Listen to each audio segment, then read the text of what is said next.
ইসলাম, মঞ্চে বসা নেতৃবৃন্দ, আমার সামনে উপস্থিত শ্রমজীবী, কর্মজীবী এবং সাধারণ দেশের নাগরিক ভাইয়েরা, সাংবাদিক বন্ধুগণ,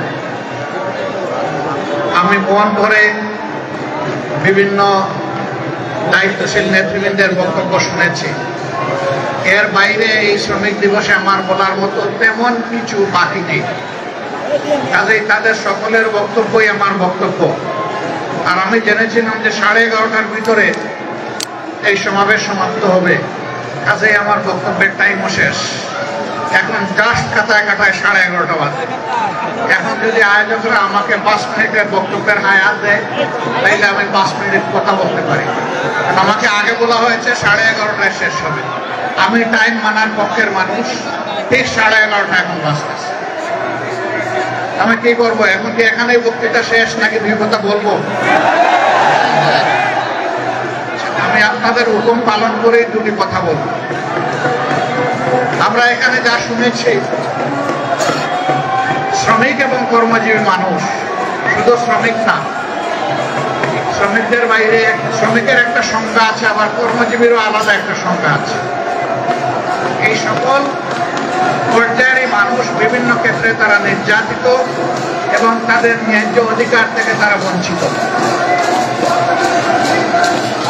মিল, ফ্যাক্টরি, ইন্ডাস্ট্রি, বিভিন্ন জায়গায় যারা উদ্যোক্তা, তারা বিভিন্নভাবে তাদের সহকর্মী শ্রমিক এবং কর্মচারীদেরকে তারা উপযুক্ত মূল্যায়ন করেন না, তাদের শ্রমের মর্যাদা দেন না, কর্ম পরিবেশ নিশ্চিত করেন না। এটি হচ্ছে বাস্তবতা। আবার আরেকটা বাস্তবতা আছে, তারা যেমন নির্যাতন করেন শ্রমিকদের উপর, আবার তারা নির্যাতিত হন চাঁদাবাজদের হাতে। চাঁদাবাজরা বিভিন্নভাবে তাদের কাছে হাজির হয়, বিভিন্ন রুল নিয়ে হাজির হয়, বিভিন্ন দিবস পালনের জন্য হাজির হয়। এমনকি আজকের দিবসটি পালন করার জন্যও বিভিন্ন জায়গায় হাজির হয়েছে। এই দ্বন্দ্ব কতদিন চলবে? আমরা চাই না এই দ্বন্দ্ব চলুক। আমরা চাই মালিক পক্ষ এটা বুঝবে, শ্রমিক বাঁচলে আমার শিল্প বাঁচবে, আমার ব্যবসা বাঁচবে। শ্রমিক যদি না বাঁচে, আমার ব্যবসা এবং শিল্প বাঁচবে না। আবার শ্রমিকরাও বুঝবে, উদ্যোক্তা, মালিক, শিল্পপতি যারা আছেন,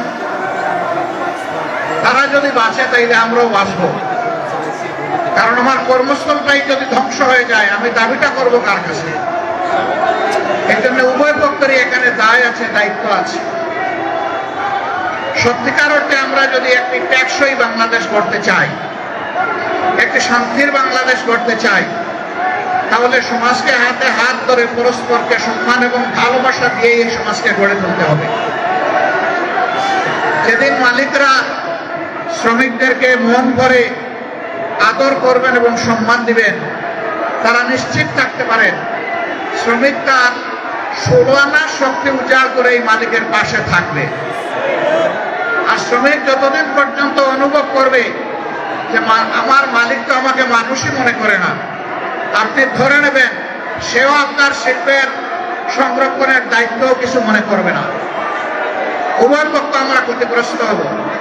এই জন্য শ্রমিক কল্যাণ ফেডারেশনের মূল কাজটি হচ্ছে মালিক এবং শ্রমিকের সমন্বয়ে একটি দরদি, একটি পারস্পরিক ভালোবাসা এবং সম্মানের সমাজ গড়ে তোলা।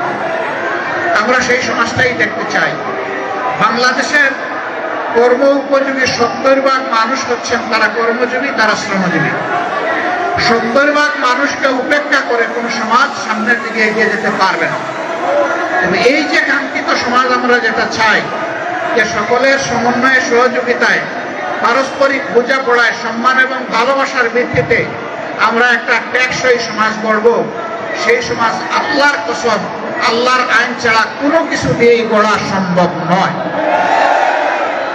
এটা দুনিয়ার প্রমাণিত সত্য। 150 বছর আগের এই দিনকে আজকে আমরা গভীর শ্রদ্ধায় পালন করছি, কিন্তু এই দিন পালন তো আমাদের বন্ধ হচ্ছে না। শ্রমিকদের কোথাও কোথাও অথবা অধিকাংশ জায়গায় হয়তো 8 ঘন্টার কর্মঘণ্টা আছে, কিন্তু 8 ঘন্টায় তাদের হাতে যে স্যালারি, যে বেতন, যে ভাতা তুলে দেওয়া হয়, এ দিয়ে তার নুন আনতে পান্তাও করে না, এইটুকু সারতে পারে না। তাই বাধ্য হয়ে এক জায়গায় করবে 8 ঘন্টা কাজ, আরেক জায়গায় গিয়ে করে 8 ঘন্টা কাজ। সে তো মেশিন নয় রে ভাই, সে তো একটা মানুষ, তারও একটা শরীর আমার মতো আছে, তারও কাজের চাপে ক্লান্তি আসে, তারও বিশ্রামের প্রয়োজন হয়, তারও পরিবারকে সময় দিতে হয়, কিন্তু তাদের জীবনটা অনেকটা অমানবিক জীবন। আমরা এই অমানবিক জীবনের অবসান ঘটাতে চাই, এবং এই অমানবিক জীবনের অবসান তখনই ঘটবে যখন সত্যিকারে আমরা সবাই মিলে মানুষকে মানুষ হিসাবে গণ্য করব এবং সম্মান দেব।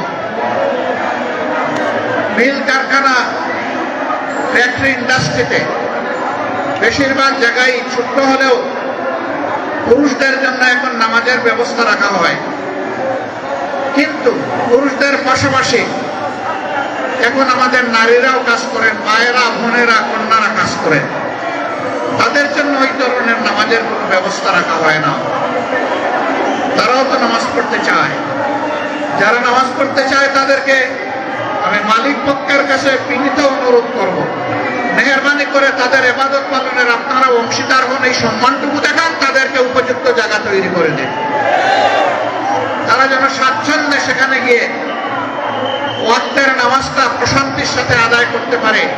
চুপে নয়, করিডোরে নয়, ফাঁকের মধ্যে দাঁড়ায় নয়, বরঞ্চ নামাজের জায়গায় গিয়েই যেন তারা নামাজটা আদায় করতে পারে। সম্মানিত শ্রমজীবী ভাইয়েরা, এখানে একটা বৈষম্য আমরা করেছি, এই জন্য মাপ চাই। অথচ এখনকার স্লোগান হচ্ছে বৈষম্য মুক্ত সমাজ চাই। বৈষম্যটা হলো আমরা স্টেজের উপরে বসা আছি, হোক এটা ট্রাকের উপরে, অসুবিধা নাই, আমরা একটু উঁচুতে, আপনারা সমতলে। আচ্ছা, এটাও মানলাম, হয়তো একজনকে দেখার সুবিধা এই অ্যারেঞ্জমেন্ট করা হয়েছে, কিন্তু আপনাদের মুখটা সূর্যের দিকে আর আমাদের মুখটা ছায়ার দিকে।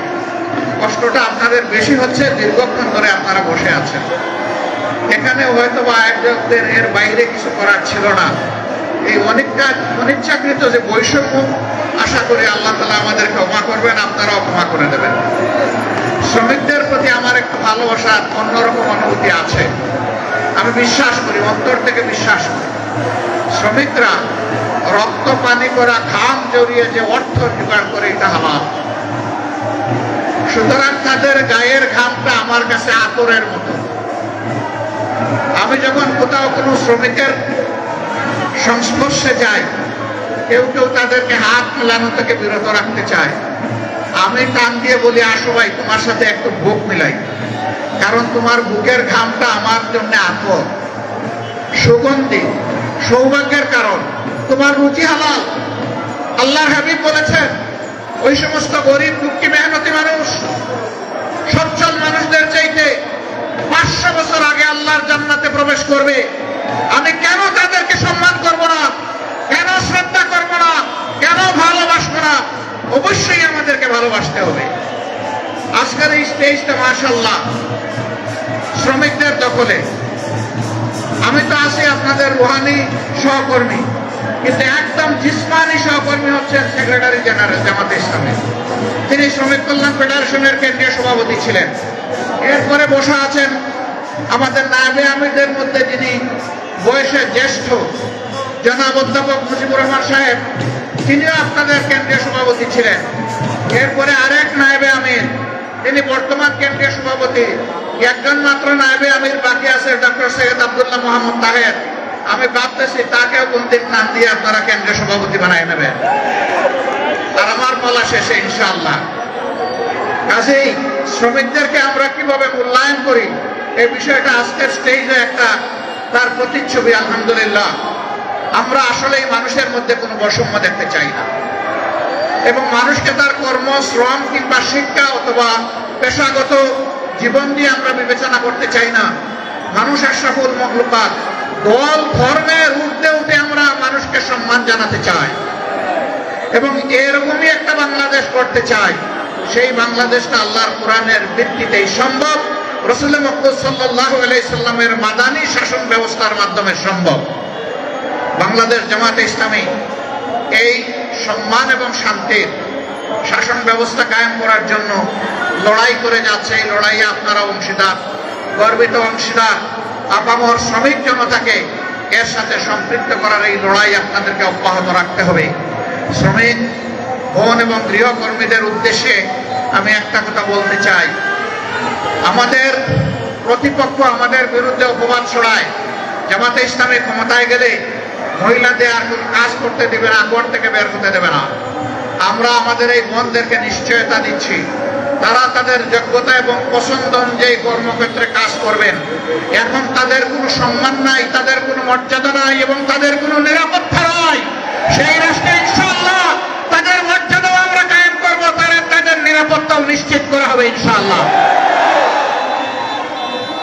নারী পুরুষ সকলে মিলে এই স্ব কর্মক্ষেত্রে দেশের উন্নয়নে, দেশের স্থিতিশীলতায়, গতিশীলতায় আমরা সবাই মিলে ইনশাআল্লাহ অবদান রাখবো। সেই সাম্যের সোনার বাংলাদেশ গড়ার সংগ্রাম সেই দিনই আমাদের থামবে, যেদিন মানুষের ঘরে ঘরে সুখ, শান্তি এবং মর্যাদা পৌঁছে যাবে। আল্লাহ রাব্বুল আলামিন সেই বাংলাদেশ গড়ার পথে, কোরআনের শাসন কায়েম করার পথে আমাদের সকলকে হাতে হাত মিলিয়ে, কাঁধে কাঁধ মিলিয়ে আমাদেরকে কাজ করার তৌফিক দান করুন। শ্রমিক কল্যাণ ফেডারেশনকে অন্তরের অন্তঃস্থল থেকে আজকের এই বিশাল সমাবেশে দাঁড়িয়ে দুটি কথা বলার সুযোগ করে দেওয়ার জন্য আমি কৃতজ্ঞতা জানিয়ে, আপনাদের সকলকে ধন্যবাদ জানিয়ে আমার বক্তব্য এখানেই শেষ করছি। আল্লাহ হাফেজ। বাংলাদেশ